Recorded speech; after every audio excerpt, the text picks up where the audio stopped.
Tu sais, Tidiane, j'ai le cœur serré quand on parle de prisonniers aujourd'hui en Guinée parce que, vois-tu, il y a quelques années, Fonike Mangue était dans ma maison ici. On échangeait comme ça. On s'est donné des idées. J'ai vu un jeune sérieux, honnête, engagé, déterminé pour son pays. Alors, croire, penser aujourd'hui que ces jeunes patriotes est dans une destination inconnue, ça me fait mal.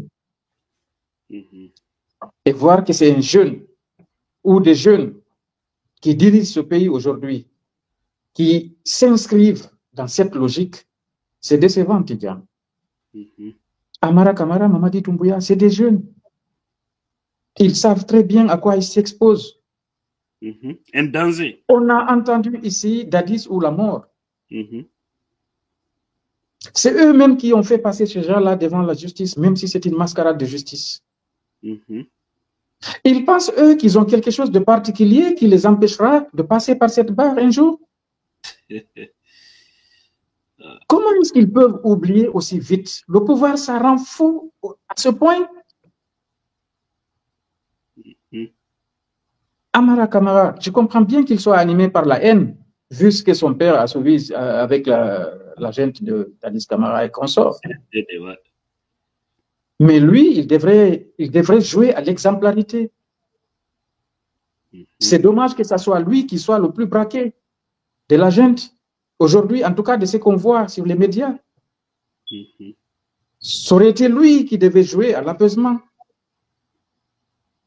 Malheureusement. Étant quelqu'un qui a été victime, à un moment donné, même si aussi on sait pourquoi il avait été arrêté, on ne va pas rentrer dans ce débat. Oui, quoi qu'il en soit, il ressent très bien ce que les familles de ces gens qui sont en prison là ressentent. Il l'a connu parce que son père y était. Normalement, c'est lui qui aurait dû jouer. C'est-à-dire quand on est leader, quand on est grand homme, quand on est homme d'État, quand il y a une crise, on doit servir des ponts entre les différentes positions. Malheureusement, lui, il coupe les ponts entre les différentes positions. Ça fait mal au pays. Et ça fait mal à la jeunesse.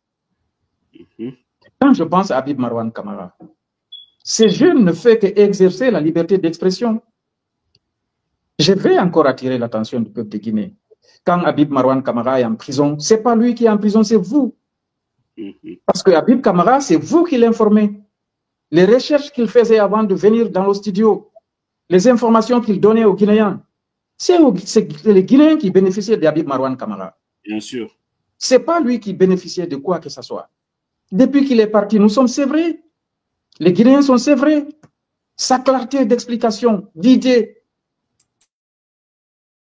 les informations qu'il donnait, c'est irremplaçable. C'est irremplaçable. Biloba, mon Dieu,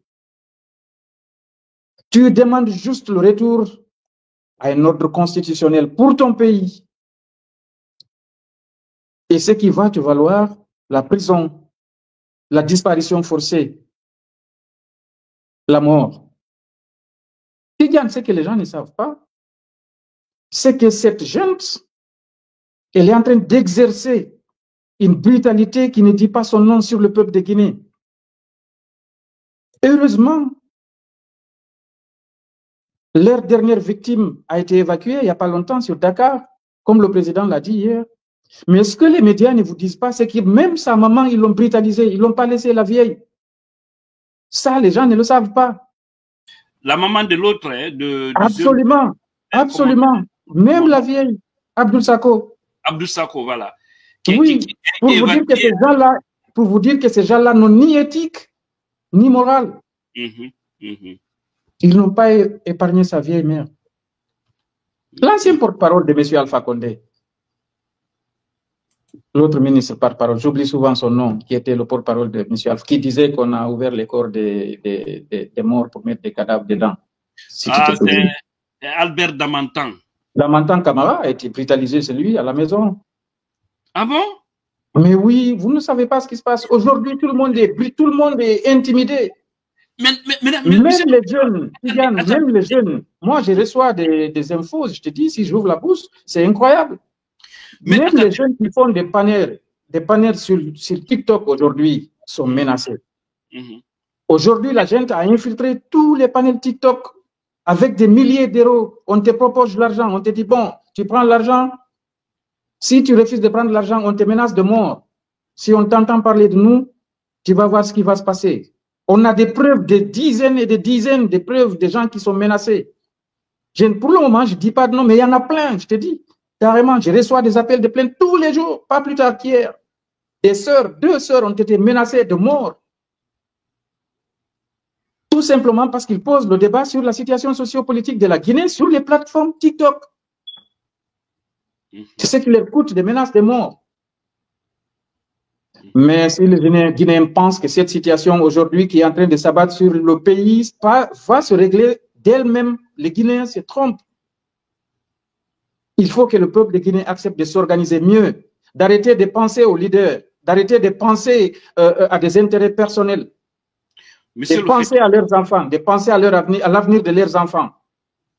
Monsieur le fédéral, ce que vous devez savoir, même nous à notre niveau, pour cette information pour tous, ils ont essayé de mettre des techniciens en place pour cibler nos pages. Ma page, Tidjane la puissance, la page de Damaro, de Benito, de Tola Tengela, d'accord? Nous venons en tête de liste. Pourquoi souvent on dit aux gens de partager les choses, de s'abonner, de commenter, de mettre les cœurs? C'est pour prouver à Facebook que oui, nous sommes bien écoutés et que nous avons beaucoup de gens qui apprécient ce qu'on fait. Parce qu'ils vont tout faire. Leur objectif, je vous dis, c'est comment éteindre nos pages. Et ils ont donné aussi de l'argent à certains jeunes. 2 d'entre eux m'ont dit ça parce qu'aujourd'hui, ils ont été trahis. L'argent, c'est pourquoi ils ont créé des faux comptes Facebook. C'est pourquoi, remarquez seulement, vous trouverez beaucoup de comptes aujourd'hui qui viennent dans des commentaires avec des noms, voilà, les mêmes noms que moi, par exemple, ou d'autres. Vous venez s'attaquer à la page ou envoyer des commentaires indésirables, tout ça, pour attirer l'algorithme de Facebook afin de signaler nos... Mais ils ne pourront pas. On est bien armés pour ça. Très bien armés même. Donc, c'est juste vous dire que ce que vous dites, c'est vrai. Ils donnent de l'argent à beaucoup de gens. Moi, j'ai été consulté par 2 proches. Un d'ailleurs, peut-être qui me suit, très proche de Mamadi Doumbouya. Ils sont souvent ensemble. Mais j'ai dit au grand, le jour où tu me rappelles, je vais t'afficher. Je ne vais jamais faire écouter ton message déjà. Je suis très discret pour ça. Parce que personne ne m'avait dévoilé quelqu'un ou quelque chose de confidentiel. Mais je vous dis, Nyan de Finiwetio, ben on va en tiki. Qui derrière l'objet là? Qui derrière l'objet? C'est malhonnête quoi, en fait. Allez-y. Je voudrais quand même m'acquitter d'un devoir. Je voudrais féliciter Benito et Damaro et aussi Pitaka. Ce sont des blogueurs du RPG. Mais aujourd'hui, au même titre que nous autres et que vous autres de l'IFDG, ont compris que nous devons aujourd'hui dépasser la différence des partis politiques pour faire face à cette gente. Particulièrement, une félicitation particulière à Tolaba. Tolaba qui, paradoxalement, aussi longtemps que tu le suis, sa constance est extraordinaire. Il peut avoir des divergences avec les uns et les autres, mais sa trajectoire, elle est la même. Donc, moi, je tiens à vous féliciter, vous tous, les blogueurs aujourd'hui qui occupaient, n'est-ce pas, l'espace politique, pour le travail que vous êtes en train de faire. Quand on me disait, si on me disait que vous étiez capable aujourd'hui de combler le vide laissé par les télés et les radios, pendant la fermeture, je dirais non. Mais vous nous avez agréablement surpris. Très sincèrement, sachez que le peuple de Guinée est fier de vous. Merci. Et le peuple vous sera reconnaissant. Merci beaucoup. Franchement, il faut passer ce message à tes collègues, les Damaro, les Benito, les Pitaka, notre frère Tola. Merci pour tout ce que vous faites, parce que nous savons que vous êtes exposés aussi à des menaces de mort. Bien sûr, bien sûr. Mais vous résistez. Oui. Ce que vous le faites pour la Guinée. Pas pour un homme, pas pour un parti. Mais nous avons l'obligation de nous battre. Mhm.